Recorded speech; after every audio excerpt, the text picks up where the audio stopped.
الإشلاء، أهرب من نافلة القول إلى نافلة القول أغني. يا قول أعني، تنداح دوائر أحجيتي، أخرج من سأم اللغز إلى لغز السأم. يغشاني من وجع البوح إلى وجع الكتمان. قد شق طريق للأحزان والقلب عقيم والجدل تحامق يأسرني.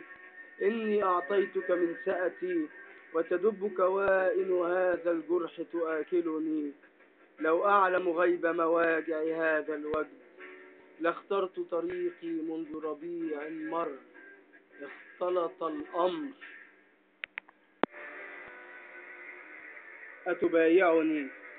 أتبايعني يا سيف هرائي أن أنسف كل هراء، أن أستخرج من بين الأحياء الأموات، من بين الأموات الأحياء. طال الوجد على ساهر ليل يشدو والألم يحاصرني.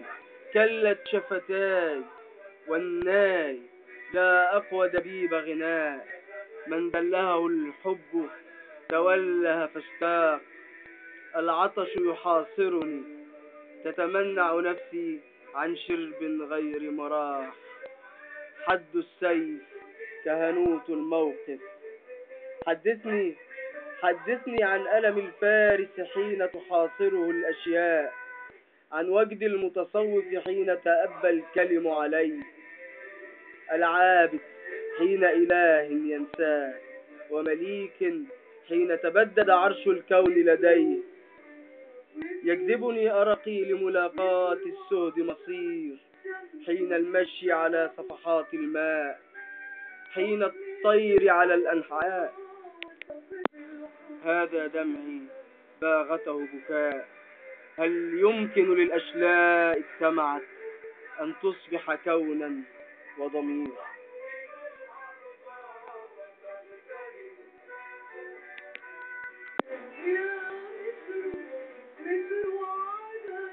شمسك ذهب تمتوي